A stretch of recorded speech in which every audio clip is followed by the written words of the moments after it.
ada mahasiswa baru. Kuliahnya Prodi Statistika. Kenalin nih, ada mahasiswa pencari ilmu. Anggota kuadri 3 namanya. Perkenalkan, saya Ayu Astuti dari program studi Statistika, Fakultas Matematika dan Ilmu Pengetahuan Alam, Universitas Tanjung Pura. Hidup itu misteri, namun dengan statistika kita dapat memprediksi. Cinta itu rumit, sama halnya dengan statistika. Bedanya, dia tak akan menyakiti. Sampel itu kecil. Namun, karena statistika, hal kecil itu menjadi bernilai. Lantas, mengapa saya harus memilih program studi lain? Jika hanya dengan statistika, saya dapat membuat data berbicara dan membeberkan informasi dunia. Halo, perkenalkan nama aku Arel Halsabila dari program studi Statistika Fakultas Matematika dan Ilmu Pengetahuan Alam Universitas Tanjung Pura. Mengapa statistika? Karena statistika adalah ilmu yang mempelajari tentang bagaimana mengumpulkan data dan mengolah data dalam bentuk diagram dan tabel. Selain itu, program studi statistika juga memiliki prospek kerja yang luas yang dibutuhkan oleh instansi dan perusahaan. Terima kasih. Perkenalkan, nama saya Salma Akila Purnama Dewi dari program studi Statistika Fakultas Matematika dan Ilmu Pengetahuan Alam di Universitas Tanjung Pura. Menjadi seseorang yang ahli dalam bidang statistik adalah tujuan saya. Menjadi seseorang yang berkompetensi dan berpengetahuan luas dalam hal mengolah dan mengumpulkan data adalah keinginan saya. Dan juga menjadi tenaga kerja di Badan Pusat Statistik adalah cita-cita saya. Maka dari itu, saya memilih program studi statistika di Universitas Tanjung Pura agar menjadi wadah dan jembatan untuk saya dalam menggapai cita-cita. Perkenalkan, nama saya Yumna Hanum Salsabila, berasal dari program studi Statistika, Fakultas Matematika dan Ilmu Pengetahuan Alam, Universitas Tanjung Pura, Pontianak. Terdapat banyak manfaat dari mempelajari ilmu statistika. Ilmu statistika sangat dibutuhkan dalam berbagai kajian ilmu yang ada. Contohnya, ilmu untuk mengolah, mengkaji, menyajikan statistika dalam suatu kondisi. Maka dari itu, dari beberapa banyak keunggulan yang dimiliki dari mempelajari ilmu statistika, kita mendapatkan manfaat yang banyak untuk mendapatkan gambaran kondisi ke depan tentang suatu hal. Perkenalkan, nama saya Muhammad Al-Furqan dari program studi Statistika Fakultas Matematika dan Ilmu Pengetahuan Alam Universitas Tanjung Pura, Pontianak. Masuk statistika bukan berarti ahli matematika. Masuk statistika bukan berarti ahli TIK. Statistika lebih mengandalkan fakta daripada opini. Statistika lebih mengedepankan berpikir objektif daripada subjektif. Statistika lebih menonjolkan angka daripada tulisan. Membuat suatu hal yang rumit menjadi lebih simpel. Halo teman-teman, kali ini kami akan menyampaikan materi tentang statistika deskriptif. Sebelum melanjutkan materi, alangkah lebih baiknya kita mengenal terlebih dahulu. Apa sih itu statistika deskriptif? Beberapa teman-teman pasti sudah ada yang tahu dan belum ada yang tahu kan? Bagi yang belum tahu, mari kita simak baik-baik. Statistika deskriptif adalah metode-metode yang berkaitan dengan pengumpulan dan penyajian suatu gugus data sehingga memberikan informasi yang berguna. Contoh statistika deskriptif yang sering muncul adalah tabel, diagram, grafik, dan besaran-besaran lain di majalah, berita, dan koran-koran. Dengan statistika deskriptif, kumpulan data yang diperoleh akan tersaji dengan ringkas dan rapi, serta dapat memberikan informasi inti dari kumpulan data yang ada.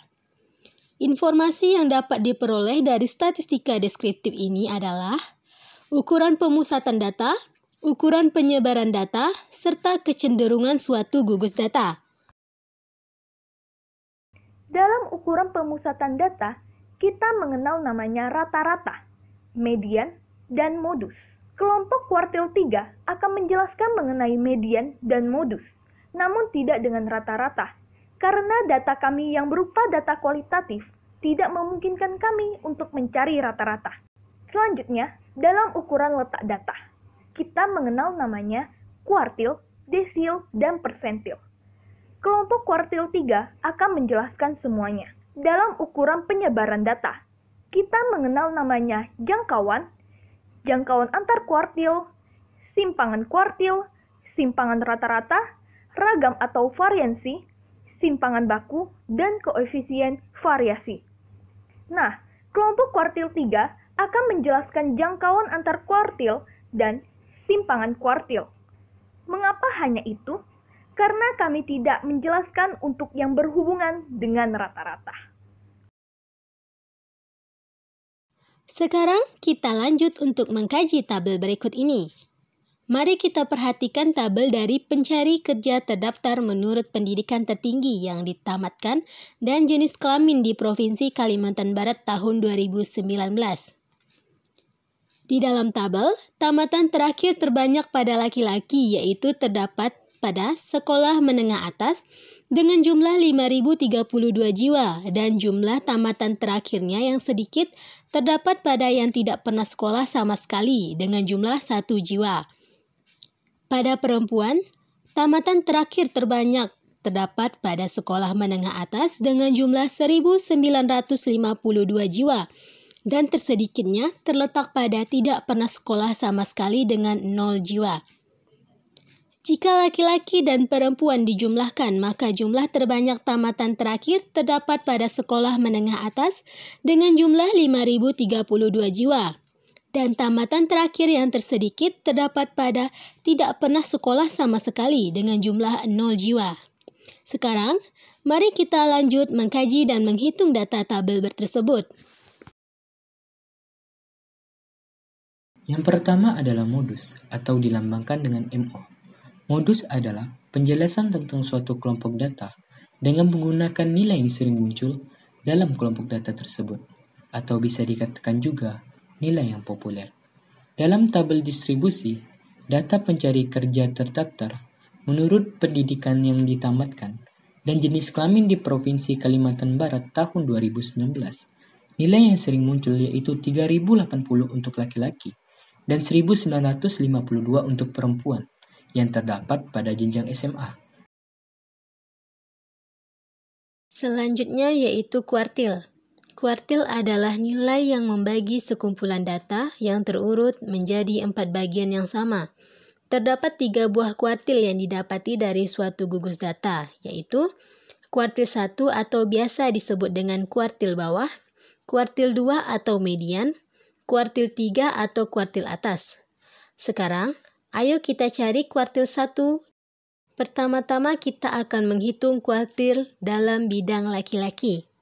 Untuk penggunaan Q1 atau kuartil bawah, dapat digunakan dengan rumus 1/4 dikali total jumlah laki-laki. Dengan begitu, 1/4 dikali 7.787 jiwa. Dan hasilnya menjadi 1946,75. Bahwa nilai 1946,75 terdapat di kelas sekolah menengah pertama.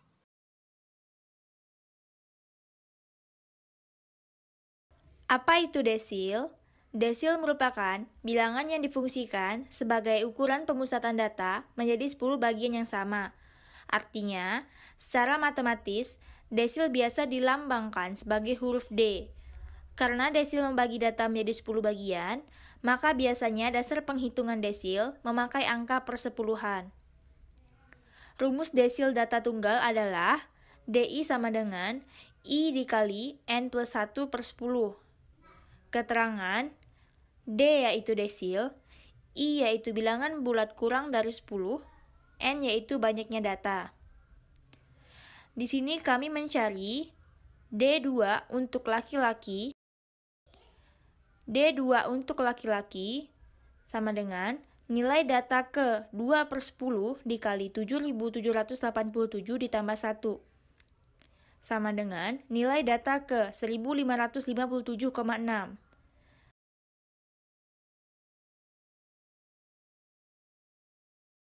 Persentil merupakan nilai-nilai yang membatasi data menjadi 100 bagian yang sama. Rumus dari persentil atau yang disimbolkan dengan PI sama dengan nilai data ke I per 100 buka kurung N tambah 1 tutup kurung. Saya beri contoh menentukan persentil ke-10 pada laki-laki. Pada laki-laki, P10 sama dengan nilai data ke 10 per 100 buka kurung 7.787 ditambah 1 tutup kurung sama dengan nilai data ke 778,8. Dan berdasarkan data, nilai data ke 778,8 ada pada golongan 2, yaitu sekolah dasar.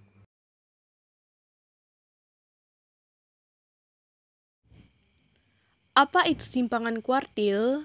Simpangan kuartil atau dengan nama lain, jangkauan semi antar kuartil adalah setengah dari jangkauan kuartil. Simpangan kuartil dilambangkan dengan huruf Q besar dan D kecil. Rumus dari simpangan kuartil yaitu QD sama dengan Q3 dikurang Q1 dibagi 2 ataupun setengah dikali Q3 dikurang Q1. Berdasarkan data kelompok kami, untuk laki-laki, Q3 dikurang Q1-nya adalah 3.893,5,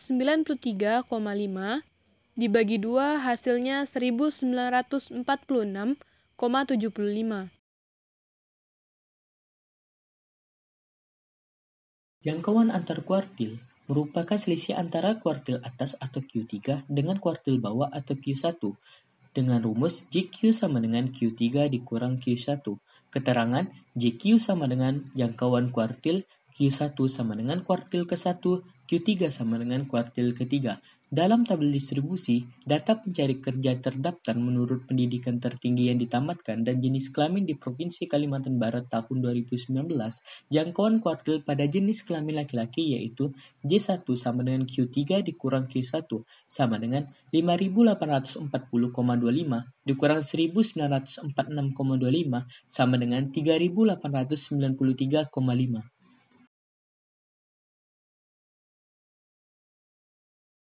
Jadi, kesimpulan yang kelompok kami ambil dari data pencari kerja terdaftar menurut pendidikan tertinggi yang ditamatkan dan jenis kelamin di Provinsi Kalimantan Barat tahun 2019, yaitu untuk modus dan median pada laki-laki dan perempuan sama-sama terdapat pada golongan SMA. Hal tersebut dikarenakan faktor ekonomi, di mana orang-orang yang baru saja lulus SMA terbentur biaya untuk melanjutkan pendidikan ke tingkat yang lebih tinggi. Sedangkan, untuk pencari kerja yang paling sedikit adalah tingkat sekolah dasar ke bawah. Hal itu dikarenakan masyarakat sudah menyadari bahwasannya lulusan sekolah dasar ke bawah sangat sulit untuk diterima di dunia kerja. Selain itu, jika dilihat dari segi gender, pencari kerja terbanyak ada pada laki-laki, di mana laki-laki mempunyai tanggung jawab sebagai pencari nafkah jika sudah berkeluarga.